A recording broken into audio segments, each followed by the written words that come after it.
Hello, everyone, and welcome to the Commonsense Collective. Professionally, a period of life where you're either trying to better yourself or you're trying to regain a balance in your life. Your professional life, you want to make more money, you want to be happier.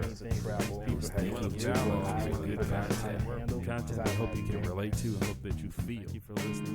Thank you for listening in, and let the show begin. What's happening, everyone? Welcome back to the Commonsense Collective, and today I want to touch on something that hits a little close to home. Anyone that's come to my home more than twice realizes that I'm a gamer, and I play video games. And with the recently Facebook, or now Meta as they're known.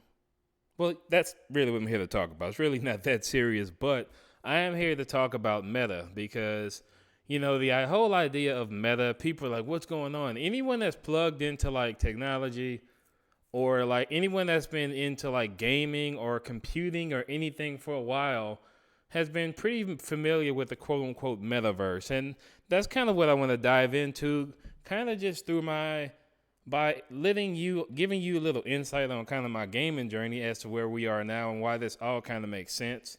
It's going to be a little bit out there at times, but it's going to be interesting because, we always keep it interesting and funny, but we're also going to give you something that you have to be able to relate to. So this may be a kind of a lengthy episode, maybe not, but just sit back, relax, and join me for the ride. There we go. All right. I'm going to take you on a quick journey through a world of microtransactions, a world of DLC, a world of turn-based games, a world that initially started in one aspect where you're running through a predetermined world where 0 or 1 determines what happens in the game, yes or no.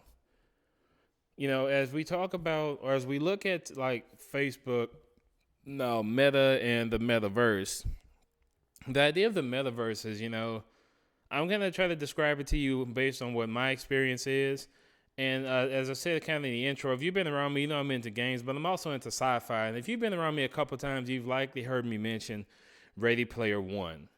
And, when people say the metaverse, if anyone needs any idea of what we're talking about, I would direct them straight to that movie because that's what we are essentially talking about, the metaverse. And then when I tie it into video games, we've come so far from Pong, basically, which was pretty damn near one of the first games ever made. I don't know video game history that much. I'm not that in tune anymore.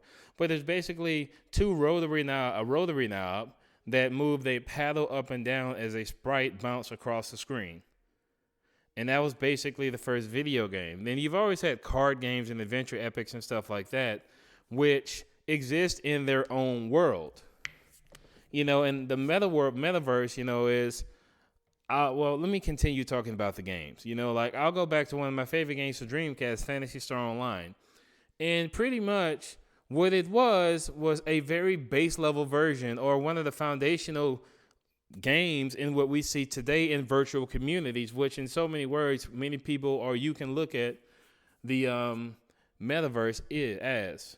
You have a virtual world where, in Phantasy Star Online, where it's all put in by Sega and the developers of that game. But, there's shops and stuff and, it's pre-designed shops and everything. But, of course, the inventories can change. And, they couldn't do it back then. But, they could put different things. They could put different things in the inventory. But they wouldn't go as far as to change character sprites and stuff like that. Well, now, if you go to the games like Fallout or any other game that has a mode where you can build your own settlements, you can go and basically set up your own marketplace inside your settlements, set up trade routes and get different items and things of that nature. So setting up a virtual trade zone within a video game. You go to games like Second Life and The Sims, which are basically life simulation. Like they've been people that have gotten, I've never been into PC games because I could never really afford the hardware like that. But there are people that play a game named Second Life, and there are people that have actually married off of this game, Second Life. And it's interesting to think about because we look at it just like with MySpace. MySpace. You can look at MySpace as a precursor to a lot of things too. We were basically building our own realities. putting music together, designing, doing entry-level coding. We were doing all of these things and building a world that we wanted our persona, our MySpace persona, to dwell within. All of these things combined to kind of bring forth the metaverse. But let's keep talking, Ready Player One hit on it the most. And a lot of the early video games, tapped on it. But I'll give you a couple reasons why Ready Player One kind of nailed it. And, of course, The Sims and Second Life, in my mind, really, really got that entire situation really popularized and normalized, where weird things were happening, and they began to, and one of the Sims games, when they added babies and stuff like that, it's when it really got interesting. But if you think of the metaverse, you think of an area where you basically log in, and we've seen it on Ready Player One. It was your haptic visors and your haptic vest. We go back to video games. Nintendo 64, the Nintendo 64 revolutionized gaming, as did PlayStation. Now, I can't remember who was, I think it was the Nintendo 64 that was first. But when Nintendo introduced the Rumble Pack on your controller, that changed video gaming because that added additional sensations to the game. Now you could feel the action. When you're on regular Nintendo, Super Nintendo, Sega Genesis, or you have an arcade stick, you're just pushing the buttons, and the only motion that you feel is from, you tapping. But when that Rumble Pack was added, I'll never forget that, dude, because I could never keep batteries for it because the thing ate through batteries. But I'm playing GoldenEye, I'll never forget, and the rocket goes off, and my controller rumbles, and I'm like, whoa, what the hell? Now, hold on, let me think. I'm thinking it was GoldenEye. It was a first-person shoot. I can't recall if GoldenEye was Rumble Pack compatible or not, because that was a thing back then with no patches. But I digress. But you think about that. We go back to Ready Player One. It's haptic vest, which is basically a vest that you put on like a Rumble vest. And they actually make them now. They make subwoofer vests that you can put on and link to your phone or whatever your music source is, and the bass can hit you in the chest.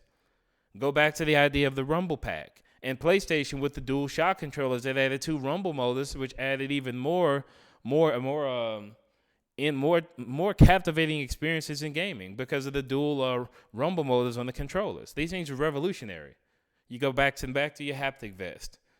You go back to your chairs. They've had the gaming chairs for years, because I'll never forget, in the late 90s, as a kid, I wanted to get one. And it was a chair that basically you plugged into your video game system. And as things would explode, the chair would rumble, and the chair had speakers in it. So you had basically, even back then, way before then, you had music in automobiles and cars and stuff with subwoofers that rocked the whole house. Concert halls, music rocking the streets, rocking buildings. Now you put that into a video game. Fast forward to Ready Player One. Now you have your haptic vest. So all of the technologies that will make a 100% realistic metaverse experience possible are already here. And they've been implemented on video games, like I said, with the Rumble.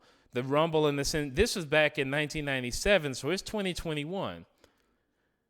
There are so many technologies that are out that we probably have not existed. I know that there are already vests that can that take input signals and can vibrate based on what happens in a video game or movie or anything. So it already exists. So what's the final thing? It would be your haptic visor, when they basically say plug in and tune out. Nah, that's a derivative of something else I've heard. But what you basically do is, and this is where if you watch Black Mirror, a lot of this ties in, because in many of these cases, now I will say this, I have to keep going back to Ready Player One. In Ready Player One, the visor, or Ready Player Two at least, Ready Player Two is when it really got off, but we're going to talk about one now. There's a non-intrusive way for you to put these sensors and things on. If you watch a lot of the movies, Black Mirror, it's chips that can be manipulated to make you hallucinate, see things, change your vision, your senses, and everything else. Ready Player One and the other technologies had non-intrusive ways to get you in, basically fully enveloped in the game, which your haptic visor, which was a helmet that you put on your head that had technology augmented to you, which you put probes and stuff on your body. would pretty much log, and I'm assuming it had to be I'm assuming they had to have been chipped. I can't remember that aspect of the movie, but you get in the chair, you put this vest on, and basically your eyes are kind of mapped to what's going on. So where it's basically reading, I guess it's like broadcasting everything directly into your eyes or whatnot. So you pretty much get zapped into this virtual world in which you have an avatar like you do on Microsoft Xbox and every other console now, and the Wii, of course. You have an avatar that you use to navigate a virtual space. Essentially, what you do on any time you play in any lobby. NBA 2K, perfect example. Playground mode, whatever the mode is. Don't play that game, but whatever the mode is, you have an avatar, a character that you built, and you're walking around a virtual world buying things. Grand Theft Auto Online, perfect example. Any video game where you have player controlled and player built merchant shops, same thing. You have an online avatar that you are physically controlling with a controller, that you move around a virtual world, you buy virtual currency, you occupy virtual space. And given that you have vest and gear on that make you feel the sensations, at some point, I believe in later in Ready Player One, and I don't want to give away part 2, they even came out to a way where the vest could allow you to taste things and smell things. So at that point, and I don't believe we're too far from that. If it didn't already, I believe that may already exist. I don't know, because that's really close to science fiction. But creating a system that's non-intrusive that allows you to smell and to hear and to smell and to taste, allows you to interact with senses that typically will not be able to be accessed without some type of intrusive measure. So imagine that, but now it is your physical person that is controlling an avatar in a physical world. You can feel the pain. You can feel the pleasure. You can taste it. You can smell it. You can be a Superman. You could be Superwoman. It all depends on how much money that you have in the real world. And to be frank, that's something else we need to make very clear. I mean, and a lot of this is science fiction talking, but science fiction models. But the reality is, behind all science fiction is a crazy idea that could at one point come to pass. So that's something to keep in mind. But if you really think about it, we're really not that. We're here already. It's just now it's taken one company to make it pretty much official. And everyone that's been following technology and autonomous vehicles were a very big thing, because you're talking about AI driving cars. We saw videos online of the robot that's jumping over the obstacle course. This stuff is real.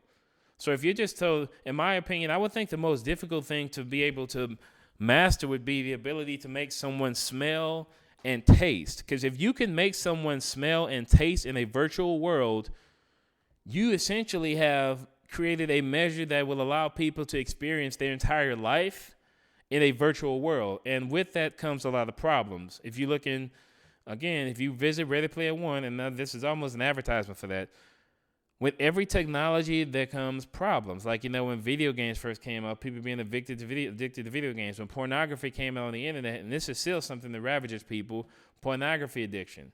Now, I'm talking about pornography addiction to the point where you can't. That's something else, another interesting topic, too. Being a pornography fan versus a pornography addict. But instances where you can't have a normal encounter because you're so desensitized by pornography, or you have fantastical visions of things that aren't reality. In Japan, young men being addicted to hentai. So with new technology always comes new problems.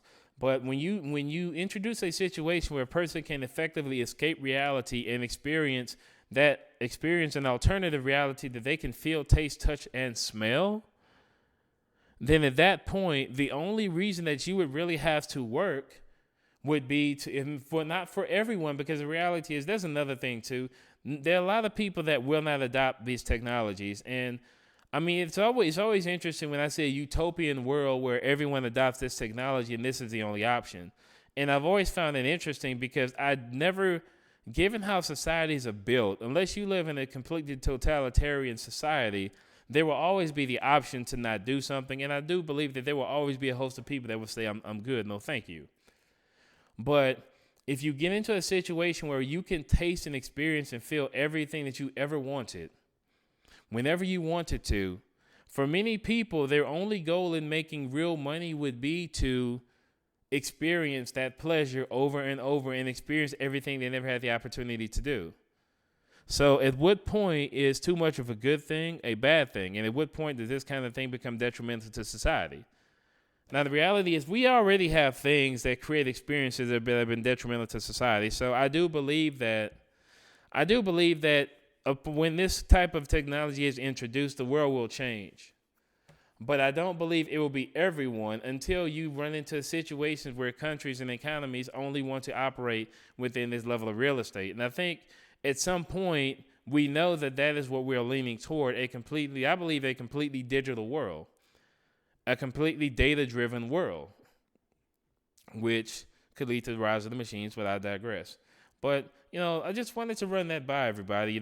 That's how I kind of look at the metaverse based on just video game and sci-fi experience and pretty much augmented reality.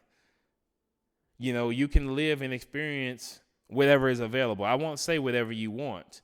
At some point, it's just like, if you're downloading templates on a new software program, when it first starts out, you'll have some basic templates, but as more people and professionals begin to use the software and you have user uploaded software, it will begin to grow and expand, which is where things will really get interesting. But I hope I could educate you a little bit. We'll also want to throw in some gaming nerd knowledge in there. Hope you enjoyed it. See y'all and hear from y'all soon.